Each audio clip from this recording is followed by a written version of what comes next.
समस्त स्वागत कर एक नुआ वीडियो को ये वीडियो रे आम कौन देखा ना +2 इतिहास +2 छुआ मान नुआ वीडियो पड़ा आसी तो एक चैनल देखी दियो आगु वीडियो अपलोड होती +2 इतिहास आम भल भाव देखा इंडिया हिस्ट्री है आम कौन कौन डिस्कस करवा फास्ट हूँ सोर्सेस उपादान माने भारत इतिहास उपादान भारत इतिहास विषय आम कौटू तथ्य पाचे से आम यही वीडियो रे भल भाव डिस्कस करिया हला एथि हम कोन कोन देखिया प्रत्नतात्विक साहित्यिक वैदेशिक एवं अभिलेखागारीय प्रत्नतात्विक कहले कोन प्रत्नतात्विक होची जहा होची माटी तळ एवं माटी ऊपर एन्सेंट जिनिस प्राप्त होईची ताकू प्रत्नतात्विक कहै जेमिति विभिन्न प्रकार होची अभिलेख हो मुद्रा हो माटी पात्र हो एई सब बा कला स्थापत्य ए सब प्रत्नतात्विक उपादान रे जाउ अछि ता साहित्यिक विवरण साहित्यिक विवरण कहले कौन जेते सब साहित्य इतिहास उपरे अनेक साहित्य लिखाई बा कौन तो लिटरेचर लिखाई बा पुस्तक लिखाई से ही जो पुस्तक गुड़े को साहित्यिक उपादान बोली कह जाए ए कौन कौन जीव मेघदूत जोटा कि कालिदास लिखिं आउ शूद्रक लिखिं मृचकटिकम आउ मेगास्थिनीज इंडिका लिखिं अनेक आउ अनेक गुड़िया पुस्तक अच्छी जहाँकि इतिहास उपरे तथ्य प्रदान करुच्ची जमी कालाण राजतरंगिणी हो जहाँ काश्मीर इतिहास उपरे तथ्य प्रदान करुच्ची से विषय में डिस्कस करवा तार हूँ वैदेशिक विवरण कहले कौन जो विदेशी ट्राभेलर माने बा विदेशी पर्यटक माने आसीथिले इंडिया को एवं इंडिया विभिन्न जगह भ्रमण करथिले एवं इंडिया इतिहास उपरे बा इंडिया से समय अवस्था कौन थिला ताहा निजर पुस्तक माध्यम वर्णना करें भारत इतिहास उपरे तथ्य पाइबार आज अभिलेखकारी कहले कौन जो आर्काइव्स अच्छी माने विभिन्न प्रकार आर्काइव्स अच्छी एथिरे कौन होची ना ए आर्काइव्स दुई भाग विभक्त गोटे होची स्टेट आर्काइव्स आ गोटे होची नेशनल आर्काइव्स स्टेट आर्काइव्स और नेशनल आर्काइव्स एथिरे होची विभिन्न प्रकार होची माने इश्यू करा ऑफिशियल डॉक्यूमेंट मिलू से आमे अनेक इनफॉरमेशन पाउचे जमी हूँ गोटे रिभल होता से रिभल को दमन करने एडमिनिस्ट्रेशन तरफ कौन कौन व्यवस्था बा कौन कौन निष्पत्ति निया ताहार तथ्य विभिन्न प्रकार हूँ खबर कागज बड़ा आसो विभिन्न प्रकार ऑर्गेनाइजेशन पत्र पत्रिका आसीज यही अभिलेखागार आम जो ये वीडियो बनाऊे ये आम केवल गोटे को बेसिकली फोकस करिया प्रत्नतात्विक उपादान बा आर्कोलॉजिकल सोर्सेस बा आर्कोलॉजिकल उपादान को हला अन्य ये जो साहित्यिक वैदेशिक एवं अभिलेखागार यह अन्य एक वीडियो बा पार्ट 2 वीडियो आम डिस्कस करिया एई वीडियो आम केवल फोकस करिया प्रत्नतात्विक उपादान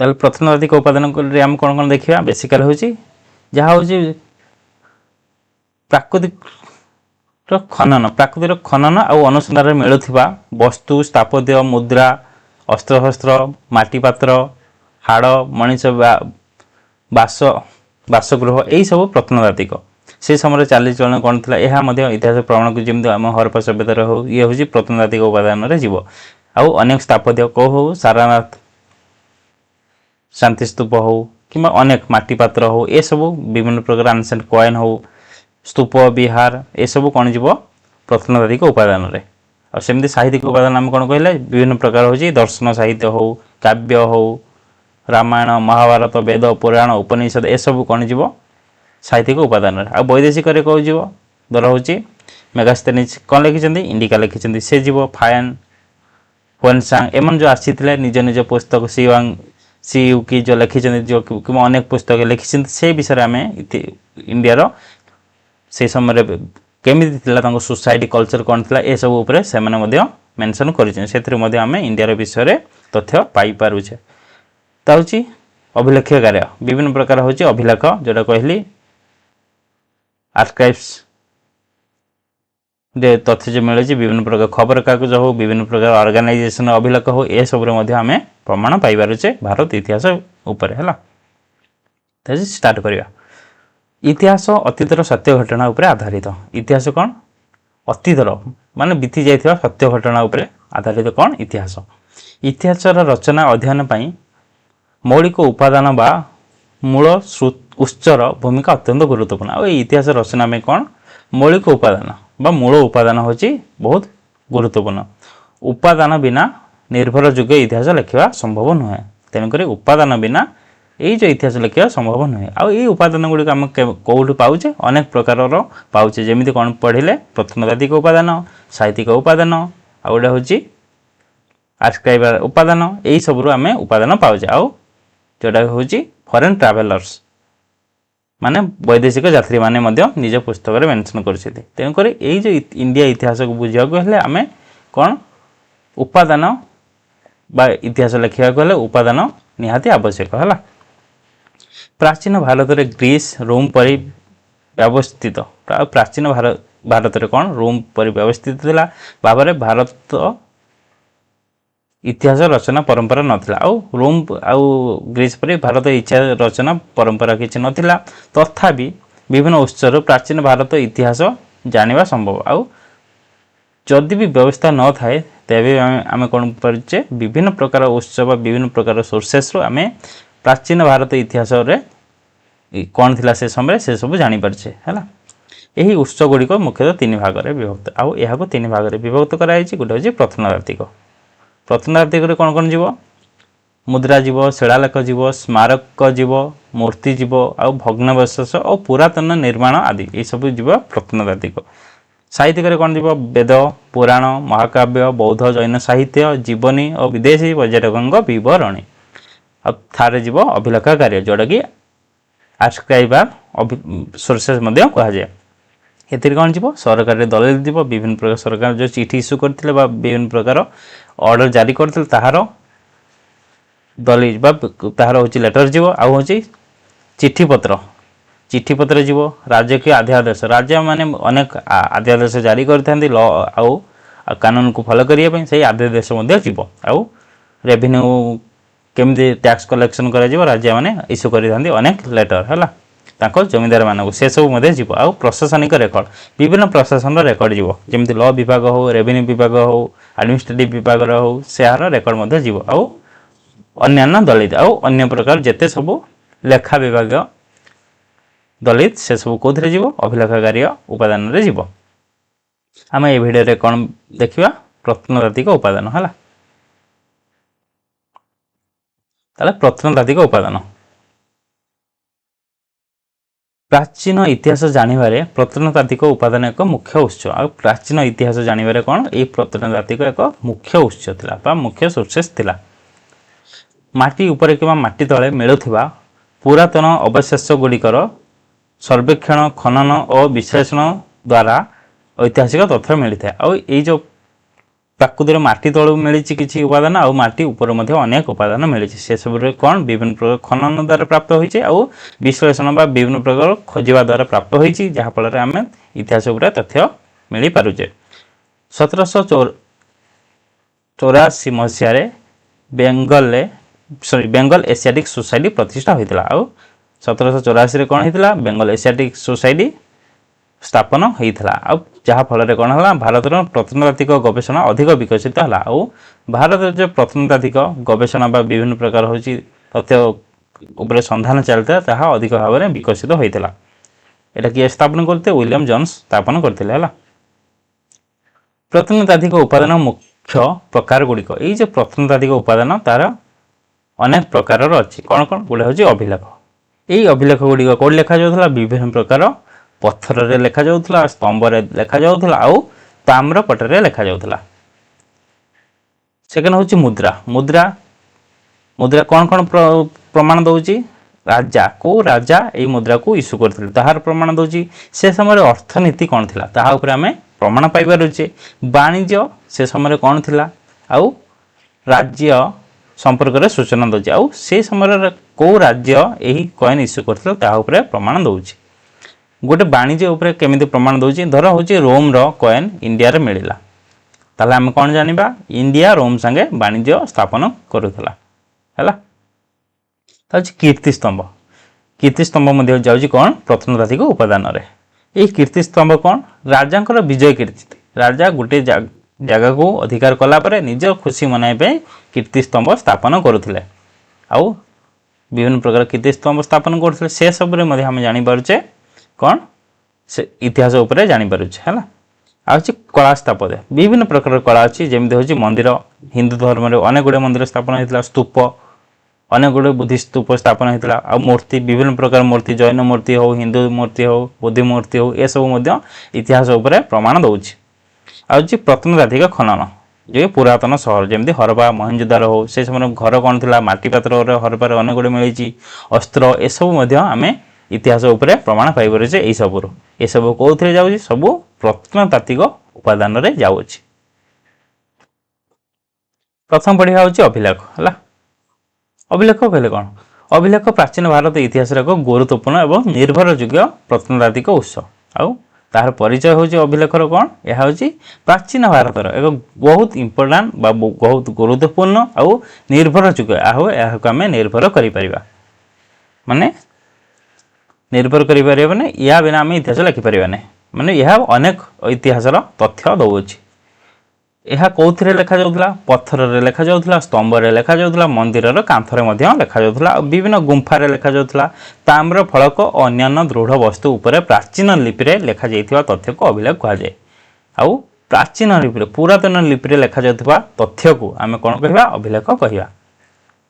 अभिलेखर अध्ययन को पूरा लेख तत्व बा एपिग्राफी कहा जाय। आउ ए जो अभिलेख को अध्ययन को पढ़िया को कोन कहा जाय एपिग्राफिक कहा जाय बा पूरा लेखत्व कहा जाय। एगुड़िकर साहाय्य इतिहासविद माने प्राचीन समयर राजनैतिक सामाजिक धार्मिक अर्थनैतिक जीवन विषय रे तथ्य पाती। आउ ए सब विषय आम कौन कौन इतिहास प्रदान करे ये अभिलेख रू आम प्राचीन समय कौन थिला राजनैतिक व्यवस्था केमिति थिला सामाजिक व्यवस्था केमिति थिला धार्मिक व्यवस्था केमिति थिला आउ अर्थनैतिक व्यवस्था कौन थिला से ऊपर आम प्रमाण पाई पारुछे। और अभिलेखर विषय वस्तु कौ उपरे ये अभिलेख गुड़ा लेखा जाउतला अभिलेख राजा मानकर वंश परिचय राजा माने इशू करथिले जेहेतु निजर वंश बा निजर वंश विषय लेखुथिले तांको नाम लेखुथिले जो राजा इशू करथिला तांको नाम लेखुथिले शासन काल से केते समय रु केते समय पर्यंत शासन करुथिले ता ऊपर मध्ये लेखुथिले। आउ राज्य विस्तार मध्ये तांको साम्राज्य कोठारु को पर्यंत थिला से मध्ये एथिरे मेंशन करुथिले ए अभिलेख रे। आउ युद्ध विजय युद्ध का संग युद्ध होइथिला आ युद्ध रे किए विजय करथिला ए सब कोथरे तथ्य मिलुची अभिलेखरो तथ्य मिलुची। एहा सहित राज्यर प्रशासन एहा व्यतीत कोन राज्यर प्रशासन कोन थिला राज्य के अध्यादेश कोन थिला से समय धर्मनीति कोन थिला प्रजा कल्याण विषय मध्ये अनेक सूचना मिलिते कोडू अभिलेखरो एही सब विषय कोन अभिलेख रे लेखा हेइथाय हला। अनेक अभिलेख रे सही समय सामाजिक और आर्थिक व्यवस्थार चित्र मध्ये देखा जाए। और अनेक समय कौन करना से समय जो समाज रे जहाँ अर्थव्यवस्था थी समाज रे चालीचलन जमी थी ताहार मध्य चित्र प्रतिफलित होता है कौटी अभिलेख रे। ये हूँ गोटे धर अभिलेख है यहाँ कह आलाहाबाद पिलर इनस्क्रिप्शन ये गोटे देख अभिलेख ये हूँ गोटे गोटे लाइन ये सब कौन लिखाई राजा मैंने निजर कौन कौन करते कौ राजा इश्यू करते क्या हरई साम्राज्य केते पर्यंत ये सब कौटी मेनसन होती अभिलेख मेनसन होती। ये हूँ एहलोर इनस्क्रिप्शन जोड़ा हूँ कहार पुलकेशिन द्वितीय यह गोटे मंदिर रे लिखा जाता अभिलेख कौटी रुहे पिलर आकार रुहे मंदिर रे रुहे ये हूँ मंदिर रे जोड़ा मेघुती मंदिर जोटा कि गोटे जैन मंदिर वाल कांथरे यह लिखाई ये हूँ या पूर्व जोड़ा देखिले एरा गोटे पिलर एटा हूँ पिलरटा है यह कौन कह प्रयाग प्रशस्ति कह जाए।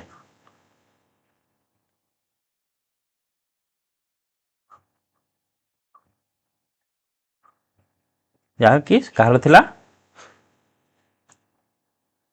समुद्रगुप्त है गुप्त राजवंश राजा समुद्रगुप्त या इश्यू करते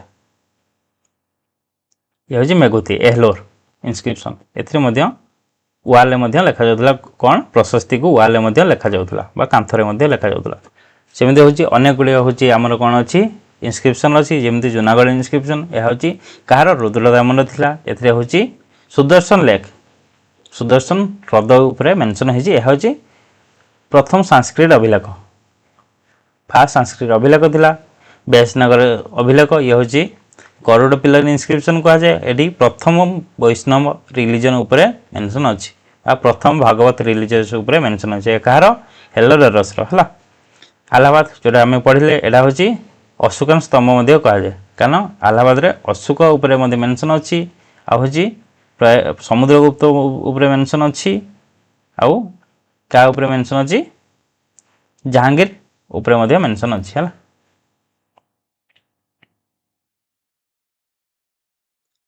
ତା ହେଉଛି ନାସିକ ଅଭିଲେଖ, କାହାର? ସାତକର୍ଣ୍ଣୀ ପ୍ରଥମ। ଆଉ କ'ଣ? ନାନଘାଟ ଅଭିଲେଖ, ସାତକର୍ଣ୍ଣୀଙ୍କ ରାଣୀ ଯିଏ ଥିଲେ ନାଗନିକା, ସେ ଏଇ ଅଭିଲେଖ ଇସ୍ୟୁ କରିଥିଲେ ହେଲା। ଏମିତି ହାତୀଗୁମ୍ଫା ଅଭିଲେଖ କାହାର? ଖାରବେଳଙ୍କର। ରାଜା କିଏ ଥିଲେ? ଖାରବେଳ ଥିଲେ। ଏହା ଓଡ଼ିଶାର ଖଣ୍ଡଗିରି ଉଦୟଗିରି ଯେଉଁ ପର୍ବତ ଅଛି ସେଥିରେ ଅଛି, ଉଦୟଗିରି ପର୍ବତରେ ହେଲା, ଯାହାକି ପ୍ରାକୃତି ଲାଙ୍ଗୁଏଜର ଅଭିଲେଖ ଥିଲା। ଏମିତି ଅନେକ ଗୁଡ଼ିଏ ଅଭିଲେଖ କେତେବେଳେ ହେଉଛି କେଉଁ ପଥରରେ ଲେଖାଯାଉଥିଲା, କେତେବେଳେ କେଉଁ ମନ୍ଦିରରେ ଲେଖାଯାଉଥିଲା, ଆଉ କେତେବେଳେ ପିଲରରେ ମଧ୍ୟ ଲେଖାଯାଉଥିଲା। ଦେଖ, ଇଏ ହେଉଛି ପଥରରେ ଲେଖା ହେଇଛି, ଇଏ ହେଉଛି ମନ୍ଦିରରେ, ଇଏ ହେଉଛି ପିଲରରେ, ଇଏ ହେଉଛି ଗୁମ୍ଫାରେ। ଅନେକ ଜାଗାରେ ଏଇ ଅଭିଲେଖକୁ ଲେଖାଯାଉଥିଲା। ରାଜାମାନେ ଅନେକ ଜାଗାରେ ଲେଖୁଥିଲେ। ଦେଖ, ଇଏ ହେଉଛି ଆର୍କୋଲୋଜିକାଲ ରିମାଇନ୍ସ, ମାନେ ଆର୍କୋଲୋଜିକାଲ ଉପାଦାନ କେଉଁଥିରେ ମିଳୁଛି? ବିଭିନ୍ନ ପ୍ରକାର ସ୍ତୂପ ଚରିତ୍ରରୁ ମିଳୁଛି, ପିଲରରୁ ମିଳୁଛି, କଏନରୁ ମିଳୁଛି, ଆଉ ଗୁମ୍ଫାରୁ ମିଳୁଛି। ଏସବୁ କ'ଣ ଯିବ? ପ୍ରତ୍ନତାତ୍ତ୍ୱିକ ଉପାଦାନରେ ଯିବ ହେଲା। ଇଏ କ'ଣ? ହାତୀଗୁମ୍ଫା ଅଭିଲେଖ, ଯେଉଁଟାକି ଖଣ୍ଡଗିରି ଯିଏ ଯାଇଛ ଏଇଟା ଯେଉଁ ଅଛି ଏଇ ଉପରେ ଲେଖା ହେଇଛି ହେଲା। ଏଇ ଉପରେ ଭିତରକୁ ପଶିଯିବ, ଏଇ ଉପରେ ଲେଖା ହେଇଛି। ଏମିତି ଗୋଟେ ୱାଲ୍ ଅଛି, ସେଠି ଲେଖା ହେଇଛି। କିଏ କିଏ ଯାଇଛ କମେଣ୍ଟ ମାଧ୍ୟମରେ ନିହାତି ଲେଖିବ। ଏଥିରେ କାହା ଉପରେ ମେନସନ୍ ଅଛି? ଏହା ହେଉଛି ଖାରବେଳଙ୍କ 13 ବର୍ଷ ତାଙ୍କ ଆଚିଭମେଣ୍ଟ, ତାହା ମେନସନ୍ ଅଛି। ତା ହେଉଛି ଭାଷା ଓ ଲିପି। ଏଇ ଯେଉଁ ଅଭିଲେଖ ଲେଖା ହେଉଥିଲା ତାର ଭାଷା କ'ଣ ଥିଲା ଆଉ ଲିପି କ'ଣ ଥିଲା? ବିଭିନ୍ନ ଯୁଗର ଅଭିଲେଖର ବିଭିନ୍ନ ଭାଷା ଓ ଲିପି ଲେଖାଯାଇଛି। ଏଇ ଯୁଗ ପରିବର୍ତ୍ତନ ଅନୁଯାୟୀ ଭାଷା ମଧ୍ୟ ପରିବର୍ତ୍ତନ ହୁଏ। ତେଣୁକରି ଅନେକ ସମୟରେ ଅନେକ ଭାଷାରେ ବା ଅନେକ ଲିପିରେ ଲେଖାଯାଇଛି। ଅଶୋକଙ୍କ ଅଭିଲେଖ ଗୁଡ଼ିକ ମୁଖ୍ୟତଃ ବ୍ରାହ୍ମୀ ଲିପିରେ ଓ ପ୍ରାକୃତ ଭାଷାରେ ଲେଖାଯାଇଛି। ଆଉ ଅଶୋକ ସମୟରେ କ'ଣ ଥିଲା? ବ୍ରାହ୍ମୀ ଲିପି ଥିଲା ଆଉ ପ୍ରାକୃତ ଭାଷା ଥିଲା। ଆଉ ହେଉଛି ଉତ୍ତର ପଶ୍ଚିମ ଭାରତର କେତେକ ଅଭିଲେଖ ଖୋରସ୍ତି ଲିପି, ଆଉ ଉତ୍ତର ପଶ୍ଚିମ ଭାରତ ଯେଉଁ ପାକିସ୍ତାନ ପଟ ଯେତେ ସବୁ ବା ଇଣ୍ଡିଆ ବାହାରେ ଯାହା ଯାହା ସେ ଇସ୍ୟୁ କରିଥିଲେ ସେସବୁ ଖୋରସ୍ତି ଲିପିରେ ବ୍ୟବହାର କରିଥିଲେ। ପରବର୍ତ୍ତୀ ସମୟରେ ସଂସ୍କୃତ ଭାଷା ଅଭିଲେଖରେ ଅଧିକ ବ୍ୟବହୃତ ହେଲା। ଆଉ ପରବର୍ତ୍ତୀ ସମୟରେ କ'ଣ ହେଲା ନା ସଂସ୍କୃତ ଭାଷାରେ ଅଧିକ ବ୍ୟବହାର ହେଲା। ଏଇ ଯେଉଁ ଅଭିଲେଖ ଗୁଡ଼ାକ ଲେଖାଗଲା। ହରପ୍ପା ସଭ୍ୟତାର ମୋହର ଗୁଡ଼ିକ ମଧ୍ୟ ଲିପି ଦେଖିବାକୁ ମିଳେ। ଆଉ ହରପ୍ପା ସଭ୍ୟତା ମୋହରରେ ମଧ୍ୟ କ'ଣ ବିଭିନ୍ନ ପ୍ରକାର ଲିପି ବା ବିଭିନ୍ନ ପ୍ରକାର ଭାଷା ମାନେ ଲେଖା ଦେଖିବାକୁ ମିଳେ, ଯଦିଓ ତାହା ଏପର୍ଯ୍ୟନ୍ତ ପଠରୋଧ କରାଯାଇପାରିନି ବା ଏହା ଏପର୍ଯ୍ୟନ୍ତ ପଢ଼ାଯାଇପାରିନି। କେଉଁଠି ମିଳିଛି ହରପ୍ପା ସଭ୍ୟତାର? ଧୋଲାଭିରାରୁ ହେଲା, ଧୋଲାଭିରାରୁ ପ୍ରାପ୍ତ ହୋଇଛି, ଯେଉଁଟାକି ସାଇନ୍ ବୋର୍ଡ଼ ମଧ୍ୟ କୁହାଯାଏ। 10ଟା ଲେଟର ରହିଛି। এই যে ব্রাহ্মী କ'ଣ ରାଇଟ୍ ଟୁ ଲେଫ୍ଟକୁ ଲେଖାଯାଏ, ଆଉ ଖୋଲସ୍ତି ରାଇଟ୍ ଟୁ ଲେଫ୍ଟ। ଏଟା ହେଉଛି ବ୍ରାହ୍ମୀ ଲେଫ୍ଟ ଟୁ ରାଇଟ୍ ହେଲା। ବ୍ରାହ୍ମୀ କ'ଣ ଲେଖାଯାଏ? ଲେଫ୍ଟ ଟୁ ରାଇଟ୍, ଏପଟୁ ଏପଟ, ଆଉ ଖୋଲସ୍ତି ରାଇଟ୍ ଟୁ ଲେଫ୍ଟ, ଏପଟୁ ଏପଟ ଏପଟ ଯିବ। ଇଏ ଏପଟ ଏପଟ ଲେଖିଲେ କି ଏପଟ ଯିବ ହେଲା। ଇଏ ଏପଟ ଯିବ, ଇଏ ଏପଟ ଲେଖାଯାଏ। ଏ ପ୍ରଶସ୍ତି ଅଭିଲେଖ। ଏଇ ପ୍ରଶସ୍ତି ଅଭିଲେଖ କ'ଣ? ଇଏ ହେଉଛି ଗୋଟେ ପ୍ରଶସ୍ତି ହେଲା। ଦେଖ କେମିତି ଇସ୍ୟୁ ହେଇଛି ଜାଣିପାରୁଥିବ। କେତେକ ଅଭିଲେଖରେ ରାଜାଙ୍କର ଗୁଣ, ଏଇ ପ୍ରଶସ୍ତିରେ କ'ଣ ଲେଖାଯାଉଥିଲା? ରାଜାଙ୍କର ଗୁଣ, ବୀରତ୍ୱ, ବିଜୟକୁ ପ୍ରଶଂସା କରାଯାଇଥାଏ। ଆଉ ରାଜା ନିଜକୁ ତା ବୀରତ୍ୱ ଦେଖାଇବା ପାଇଁ ବିଜୟକୁ ଏଇଥିରେ ପ୍ରଶଂସା କରାଯାଇଥାଏ। କେଉଁଠି? ପ୍ରଶସ୍ତିରେ। ଏଗୁଡ଼ିକୁ ପ୍ରଶସ୍ତି କୁହାଯାଏ, ଆଉ ତାହାକୁ ପ୍ରଶସ୍ତି କୁହାଯାଏ, ଯେଉଁଟାକି ରାଜା ନିଜର ଗୁଣ, ବୀରତ୍ୱ, ବିଜୟକୁ ପ୍ରଶଂସା କରିଥାଏ।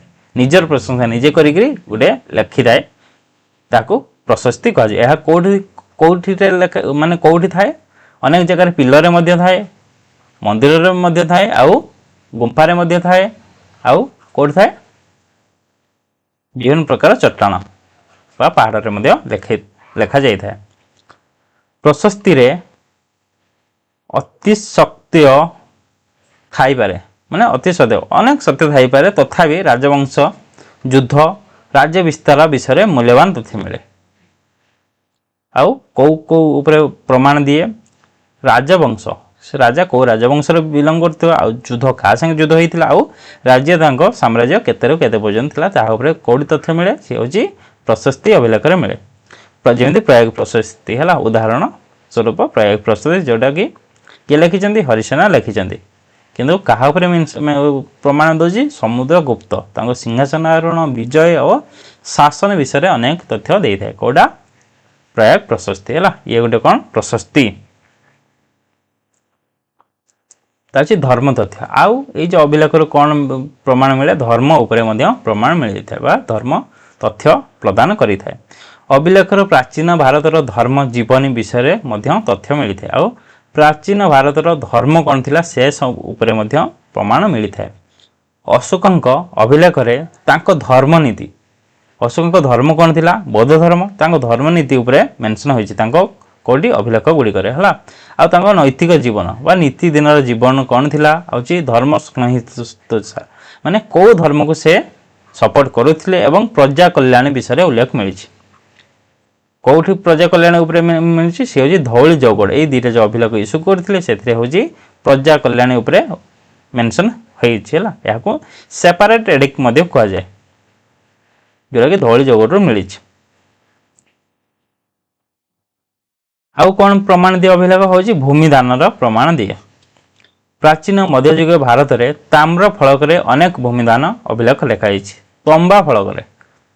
ତମ୍ବା ଫଳକରେ ଅନେକ ଅଭିଲେଖ ଏଇଟା ଗୋଟେ ତମ୍ବା ଫଳକ ରାଜାମାନେ ଇସ୍ୟୁ କରୁଥିଲେ ବିଭିନ୍ନ ପ୍ରକାର ଏଠି ଭୂମିଦାନ କାହାକୁ ଦିଆହେଇଥିଲା କାହାକୁ ଏଇ ଲ୍ୟାଣ୍ଡଟା କେଉଁଠି ଦିଆହେଇଛି କେତେ ଦିଆହେଇଛି ସେସବୁ ଉପରେ ମଧ୍ୟ ପ୍ରମାଣ ମିଳିଛି ହେଲା ଏଥିରେ ଭୂମିର ପରିଣାମ କେତେ ଜାଗା ତାକୁ ଦିଆଯାଇଛି ସୀମା କେଉଁଠୁ କେଉଁଠି ପର୍ଯ୍ୟନ୍ତ ଦିଆହେଇଛି ଦାନଗ୍ରାହୀ କାହାକୁ ଦିଆହେଇଛି ଏବଂ ରାଜାଙ୍କ ନାମ କେଉଁ ରାଜା ଦେଇଛି ବା ଦାନ ଉଦ୍ଦେଶ୍ୟ କ'ଣ ଏଇ ଯେଉଁ ଦିଆହେଇଛି ଜାଗାଟା କେଉଁ ଉଦ୍ଦେଶ୍ୟରେ ଦିଆହେଇଛି ତାହାର ପ୍ରମାଣ ଦେଇଥାଏ ଲେଖା ହେଇଥାଏ କେଉଁଠି ଏଇ ଅଭିଲେଖରେ ତାମ୍ର ଫଳକ ଅଭିଲେଖରେ ଏହାଦ୍ୱାରା ସେହି ସମୟର ଭୂମି ବ୍ୟବସ୍ଥା ଆର୍ଥିକ ଜୀବନୀ ଏବଂ ବିଷୟରେ ଜଣାଯାଏ ଏହା କ'ଣ ପ୍ରମାଣ ଦିଏ ସେହି ସମୟର ଭୂମି ବ୍ୟବସ୍ଥା କ'ଣ ଥିଲା ଆଉ ଅର୍ଥନୈତିକ ଜୀବନ କ'ଣ ଥିଲା ତାହା ଉପରେ ପ୍ରମାଣ ଦିଏ ତା ହେଉଛି ଓଡ଼ିଶା ଇତିହାସର ଗୁରୁତ୍ୱ କାହିଁକି ଓଡ଼ିଶା ଇତିହାସରେ ମାନେ ଅଭିଲେଖ ବହୁତ ମୂଲ୍ୟବାନ ବା କାହିଁକି ଗୁରୁତ୍ୱ ରହିଛି ଓଡ଼ିଶାର ପ୍ରାଚୀନ ଓ ମଧ୍ୟଯୁଗୀୟ ଇତିହାସ ଜାଣିବା ହେଲେ ଅଭିଲେଖ ବିଶେଷ ଗୁରୁତ୍ୱ ରହିଛି କାହିଁକି ନା ଶୈଳଦ୍ଭବ ଭୌମକର ସୋମବଂଶୀ ଗଙ୍ଗବଂଶୀ ସୂର୍ଯ୍ୟବଂଶୀ ଏହି ରାଜାମାନେ କ'ଣ କଲେ ନା ବିଭିନ୍ନ ପ୍ରକାର ତାମ୍ର ପଟକ ତମ୍ବା ପଟକରେ କ'ଣ କରୁଥିଲା ଭୂମିଦାନର ଉଲ୍ଲେଖ ମିଳିଛି ଏଗୁଡ଼ିକୁ ରାଜାମାନଙ୍କର ବଂଶାବଳୀ ପ୍ରଶାସନ ଭୂମିଦାନ ଓ ଧାର୍ମିକ ସଂସ୍ଥା ବିଷୟରେ ଜଣାପଡ଼େ ଏହିସବୁ ଉପରେ କେଉଁଠୁ ପ୍ରମାଣ ମିଳୁଛି ଏଇ ଯେଉଁ ଇସ୍ୟୁ କରିଥିଲେ ତାମ୍ର ପଟକରୁ ବା ତାମ୍ର ଫଳକରୁ ପ୍ରମାଣ ପାଇପାରୁଛି ତା ହେଉଛି ପ୍ରମୁଖ ଅଭିଲେଖ ମାନେ ମୁଖ୍ୟ ଅଭିଲେଖ କେଉଁଟା ଗୋଟେ ହେଉଛି ଅଶୋକ ଶିଳାଲେଖ ଅଭିଲେଖ ଯେଉଁଟାକି ଇସ୍ୟୁ କରିଥିଲେ କିଏ ଅଶୋକ ହେଲା ପ୍ରୟାଗ ପ୍ରଶସ୍ତି ଯେଉଁଟାକି ସମୁଦ୍ରଗୁପ୍ତ ହାତୀ ଗୁମ୍ଫା ଯେଉଁଟାକି ଖାରବେଳ ଓଡ଼ିଶାରେ ଅଛି ଆଉ ନାସିକ ସାତକନି ଆଉ ଏହଲୋର ପୁଲକେଶିନ ଏଇଗୁଡ଼ା ହେଉଛି ମୁଖ୍ୟ ଅଭିଲେଖ ତାହେଲେ ପ୍ରମୁଖ ଅଭିଲେଖ ବିଷୟରେ ତଥ୍ୟ ଆମେ ଏଇ ଅଭିଲେଖ ଉପରେ କ'ଣ ତଥ୍ୟ ପାଇପାରୁଛେ ଅଶୋକଙ୍କ ଅଭିଲେଖ କେଉଁ ଉପରେ ପ୍ରମାଣ ଦେଉଛି ସିଏ ହେଉଛି ଧର୍ମନୀତି ଏବଂ ଶାସନ ବ୍ୟବସ୍ଥା ଉପରେ ପ୍ରମାଣ ଦେଇଥାଏ କାହାର ଅଶୋକ ଅଭିଲେଖ ପ୍ରୟାଗ ପ୍ରଶସ୍ତି ସମୁଦ୍ରଗୁପ୍ତଙ୍କ ରାଜ୍ୟଜୟ ମୋଷ୍ଟ ଇମ୍ପୋର୍ଟାଣ୍ଟ ରାଜ୍ୟଜୟ ଏବଂ ପ୍ରଶାସନ ବିଷୟରେ ତଥ୍ୟ ଦେଇଥାଏ ଏହାକୁ କିଏ ଲେଖିଥିଲେ ହରିସେନ ଲେଖିଥିଲେ ହେଲା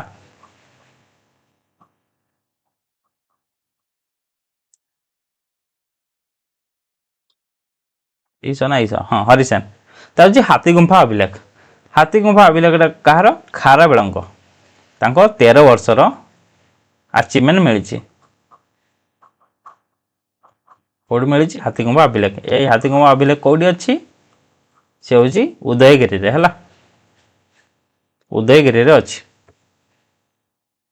ତା ହେଉଛି ନାସିକ ଏହଲୋର ଅଭିଲେଖ ନାସିକ ସାତକର୍ଣ୍ଣୀର ଆଉ ଏହଲୋର ପୁଲକେଶିନର ଅଭିଲେଖ ଏଥିରେ ରାଜନୈତିକ ଇତିହାସ ଉପରେ ପ୍ରମାଣ ଦେଉଛି ଆଉ ଓଡ଼ିଶାର ଭୂମିଦାନ ଅଭିଲେଖ ଅନେକ ରାଜା କ'ଣ ନିଜର ତାମ୍ର ଫଳକ ଇସ୍ୟୁ କରିଥିଲେ ଯେଉଁଥିରେ ଶୈଳଦ୍ଭବ ହେଉ ଭୌମକର ହେଉ ସୋମବଂଶୀ ଗଙ୍ଗ ସୂର୍ଯ୍ୟବଂଶୀ ରାଜାମାନଙ୍କ ଇତିହାସ ଉପରେ ପ୍ରମାଣ ମିଳିପାରୁଛି ହେଲା ତାପରେ କ'ଣ କରିବା ନା ମୁଦ୍ରା ମଧ୍ୟ ଗୋଟେ କ'ଣ ଯାଉଛି ପ୍ରତ୍ନତାତ୍ତ୍ୱିକ ଉପାଦାନରେ ଯାଉଛି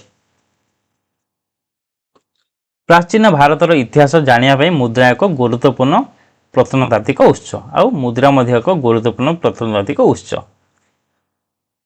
मुद्रारू प्राचीन समय राजनैतिक सामाजिक धार्मिक एवं आर्थिक व्यवस्था उपर तथ्य मिलते आम कौन कौन जाऊे से समय राजनैतिक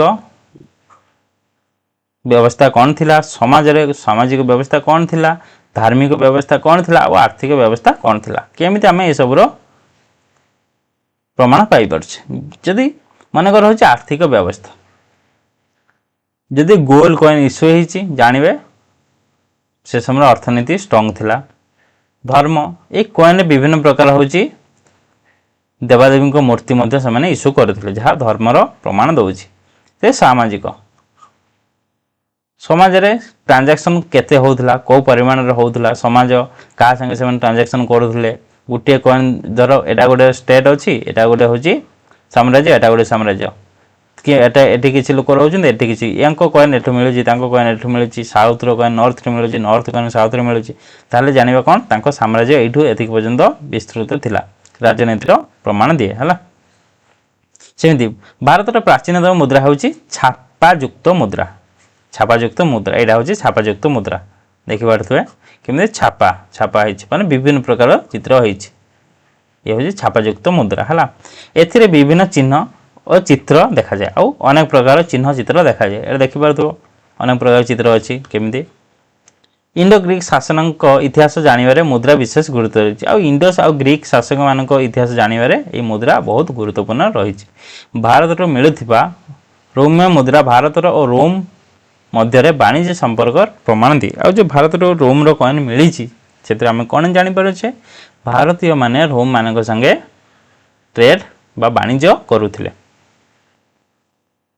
हजी गुप्त कॉइन ये हूँ गुप्त कॉइन है गुप्त जुगर मुद्रा गुड़िक बहुत गुरुत्वपूर्ण आ गुप्त जुगर मुद्रा गुड़िक अनेक गुरुत्वपूर्ण कहीं चंद्रगुप्त राजाराणी मुद्रा चंद्रगुप्त और कुमार देवी चित्र रही यहाँ हूँ राजाराणी मैरेज कॉइन है कार चंद्रगुप्तर फटो रही कुमार देवी फटो रही है कौन अनेक लेखाई देख संस्कृत लैंग्वेज अनेक से समय भाषा कौन थी तार प्रमाण ये मिल पारुचे ये हूँ व्याघ्र निहंता चंद्रगुप्त द्वितीय व्याघ्र निहंता ये हूँ अश्वमेध यज्ञ कॉइन देख अश्वमेध व्याघ्र विजय एवं वीणावादन समुद्रगुप्त वीणावादन एमती अनेक तथ्य मिल पारुचे है।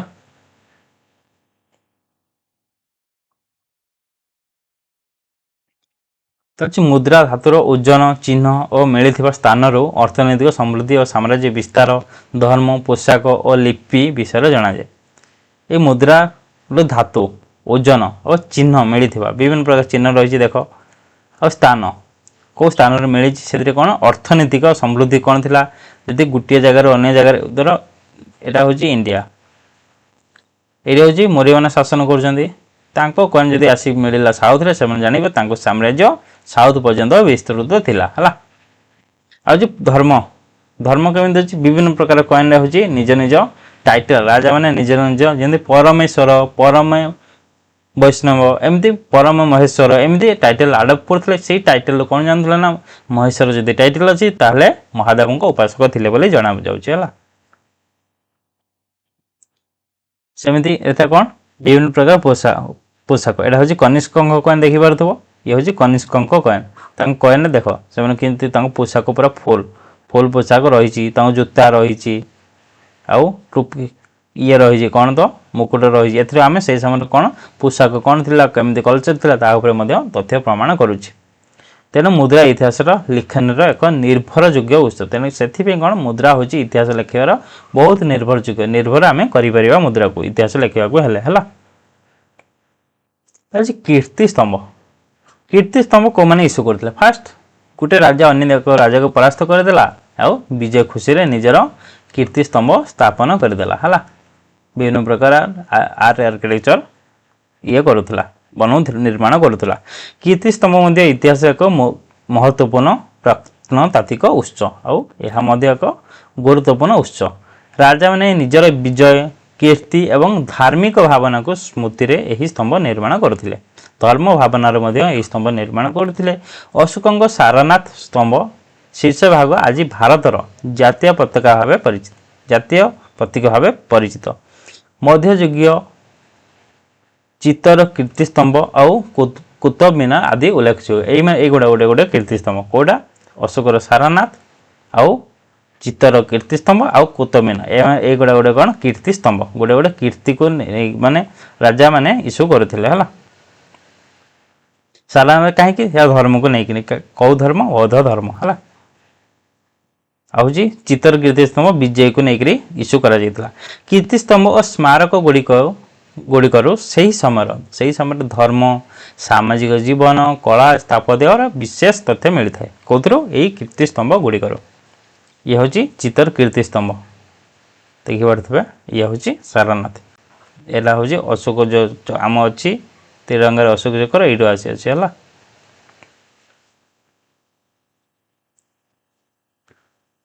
ତ ଅଛି କଳା ଓ ସ୍ଥାପତ୍ୟ। କଳା ସ୍ଥାପତ୍ୟରୁ ମଧ୍ୟ ଆମେ ଇତିହାସ ଉପରେ ତଥ୍ୟ ପାଇପାରୁଛେ। କଳା ସ୍ଥାପତ୍ୟ ପ୍ରାଚୀନ ଭାରତୀୟ ଇତିହାସ ଏକ ଗୁରୁତ୍ୱପୂର୍ଣ୍ଣ ପ୍ରତ୍ନତାତ୍ତ୍ୱିକ ଉତ୍ସ। ଏହା ମଧ୍ୟ ଗୁରୁତ୍ୱପୂର୍ଣ୍ଣ କାହିଁକି ନା ପୁରାତନ ଘର ମନ୍ଦିର ସ୍ତୂପ ବିହାର ଚୈତ୍ୟ ଗୁମ୍ଫା ମୂର୍ତ୍ତି ଚିତ୍ରକଳାରୁ ସେହି ସମୟର ସାମାଜିକ ଧାର୍ମିକ ସାଂସ୍କୃତିକ ଜୀବନ ବିଷୟରେ ତଥ୍ୟ ମିଳିଥାଏ। ଯେମିତି ହରପ୍ପା ସୁବିଧା ସେହି ସମୟରେ ଘର କ'ଣ ଥିଲା ଘର ନିର୍ମାଣ ନାଳ ନର୍ଦ୍ଦମା ବ୍ୟବସ୍ଥା ମହେଞ୍ଜୋଦାରୋ ବୃହତ୍ ସ୍ନାନାଗାର ଏଇଟା ହେଉଛି ବୃହତ୍ ସ୍ନାନାଗାର ଏହିସବୁର ତଥ୍ୟ ମିଳିପାରୁଛି। ଆମେ ଇତିହାସ ଉପରେ ଜାଣିପାରୁଛେ ଗୋଟେ ଭଗ୍ନାବଶେଷର ମଧ୍ୟ। ସେମିତି ବୌଦ୍ଧ କଳା କ'ଣ ପ୍ରମାଣ ଦିଏ ବୌଦ୍ଧ କଳା ଓ ସ୍ଥାପତ୍ୟ ସ୍ତୂପ ବୌଦ୍ଧମାନେ ବେସିକାଲି ସ୍ତୂପ ବନାଉଥିଲେ ବିହାର ନିର୍ମାଣ କରୁଥିଲେ ଚୈତ୍ୟଗୃହ ନିର୍ମାଣ କରୁଥିଲେ ଆଉ ବୌଦ୍ଧ ଧର୍ମର ବିକାଶର ପ୍ରମାଣ ଦିଏ।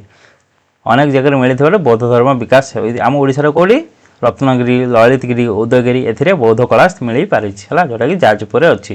ସେମିତି ସାଞ୍ଚି ସାରନାଥ ଲଳିତଗିରି ରତ୍ନଗିରି ଉଦୟଗିରି ବୌଦ୍ଧ କଳା ସ୍ଥାପତ୍ୟର ପ୍ରମୁଖ ନିଦର୍ଶନ। ଆଉ ଏହିସବୁ ଜାଗାରେ କ'ଣ ବୌଦ୍ଧ କଳା ଦେଖିବାକୁ ମିଳେ। ଇଏ ହେଉଛି ସାଞ୍ଚି ହେଲା।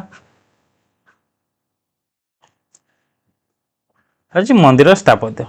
ହିନ୍ଦୁ ଧର୍ମରେ ଅନେକ ଦେବାଦେବୀ ଅଛନ୍ତି ଆଉ ଏଇ ଦେବାଦେବୀଙ୍କୁ ରହିବାକୁ ଅନେକ ରାଜା ବା ଅନେକ ମନ୍ଦିର ନିର୍ମାଣ କରାଯାଇଥିଲା ସେ ସମୟରେ। ଯେମିତି ଆମ କୋଣାର୍କ ମନ୍ଦିର ହେଉ ବୈଷ୍ଣବ ଧର୍ମର ଆଉ ହେଉଛି ଲିଙ୍ଗରାଜ ମନ୍ଦିର ହେଉ କେଉଁ ଶୈବ ଧର୍ମର ଏମିତି ଅନେକ ମନ୍ଦିର ନିର୍ମାଣ କରାଯାଇଥିଲା। ଆଉ ସେଇ ସ୍ଥାପତ୍ୟ ମଧ୍ୟ ପ୍ରମାଣ ଦେଉଛି। ଯେମିତି ହେଉଛି ପୁରୀ ଜଗନ୍ନାଥ ମନ୍ଦିର କାହା ଉପରେ ପ୍ରମାଣ ଦେଉଛି ଚୋଡ଼ଗଙ୍ଗ ଦେବ ଏହା ନିର୍ମାଣ କରିଥିଲେ।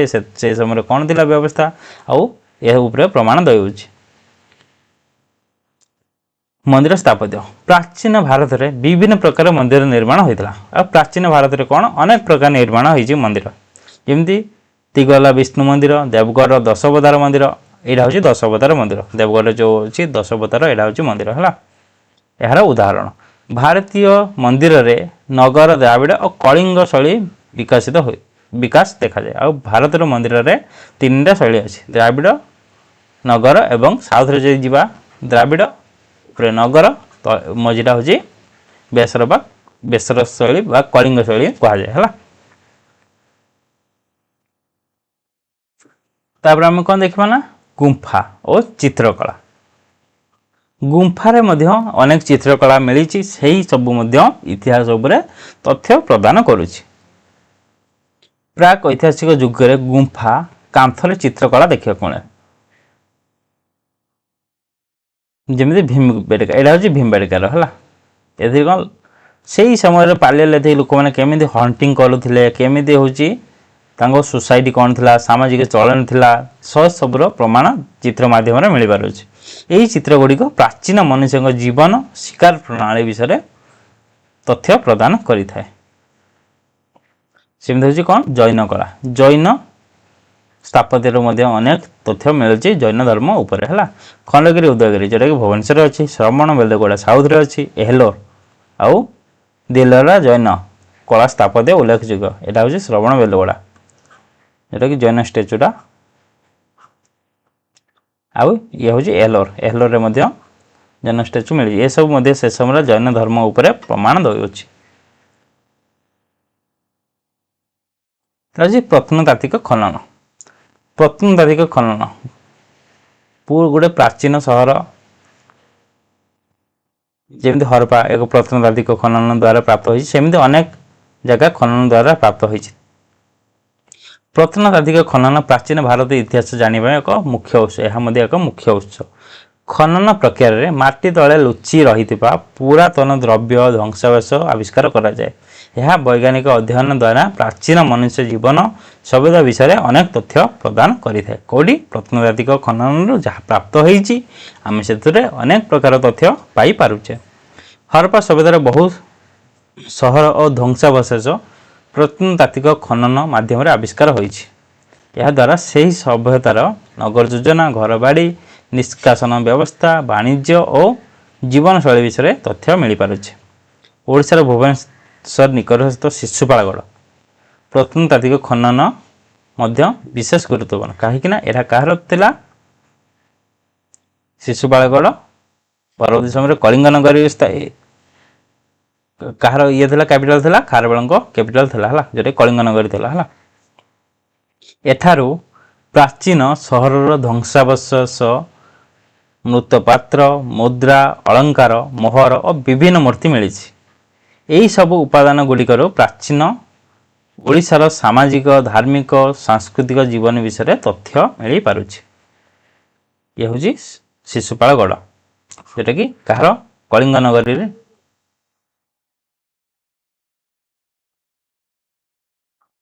ଖାରବେଳ ସମୟରେ ନାଁ ଥିଲା କଳିଙ୍ଗ ନଗରୀ, ଖାରବେଳଙ୍କ କ୍ୟାପିଟାଲ ଥିଲା ହେଲା।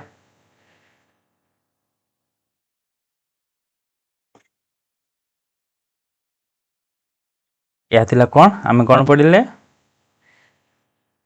ପ୍ରତ୍ନତାତ୍ତ୍ୱିକ ଉପାଦାନ ହେଲା। ପରବର୍ତ୍ତୀ ଭିଡ଼ିଓରେ ଆମେ କ'ଣ ଡିସ୍କସ୍ କରିବା? ସାହିତ୍ୟିକ ଉପାଦାନ।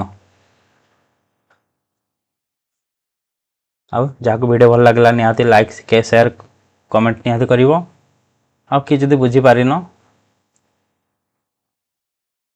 ଦୁଇଥର ଭିଡ଼ିଓ ଦେଖିଦେଲେ ଆରାମରେ ବୁଝିପାରିବ। ଆଉ ଯଦି ନୋଟ୍ସ କରିବାକୁ ଚାହୁଁଛ ଭିଡ଼ିଓ ପଜ୍ କରିକି ସ୍କ୍ରିନଶଟ୍ ନେଇଯିବ, ନହେଲେ କମେଣ୍ଟ କରିବ, ମୁଁ PDF ପଠାଇଦେବି ହେଲା। ବହୁତ ଶୀଘ୍ର ଗୋଟେ ଟେଲିଗ୍ରାମ ଚ୍ୟାନେଲ ଖୋଲିବାକୁ ଯାଉଛି, ଯାହାଫଳରେ ଯାହା ଭିଡ଼ିଓ ଯେଉଁ ଉପରେ ଭିଡ଼ିଓ ଆଣୁଛି ତାହାର PDF ଆପଣମାନେ ସେ ଟେଲିଗ୍ରାମ ଚ୍ୟାନେଲ ମାଧ୍ୟମରେ ମଧ୍ୟ ପାଇପାରିବେ। ଏଇ ଭିଡ଼ିଓଟା ବୁଝିବା ପାଇଁ ଥରେ ଦୁଇଥର ଭିଡ଼ିଓ ଦେଖ, ବୁଝିପାରିବ। କାରଣ ପିକ୍ଚର ଥ୍ରୁରୁ ହେଇଛି, ଆରାମରେ ବୁଝିପାରିବ। କ'ଣ କ'ଣ କେମିତି ତଥ୍ୟ ପ୍ରଦାନ କରେ ନିହାତି କମେଣ୍ଟ ମାଧ୍ୟମରେ ଜଣାଇବ ହେଲା। ଭିଡ଼ିଓ ଭଲ ଲାଗିଥିଲେ ଲାଇକ୍, ସେୟାର, ସବସ୍କ୍ରାଇବ୍ ନିହାତି ଭାବରେ କରନ୍ତୁ। ବାସ୍ ଆଜି ପାଇଁ ଏତିକି।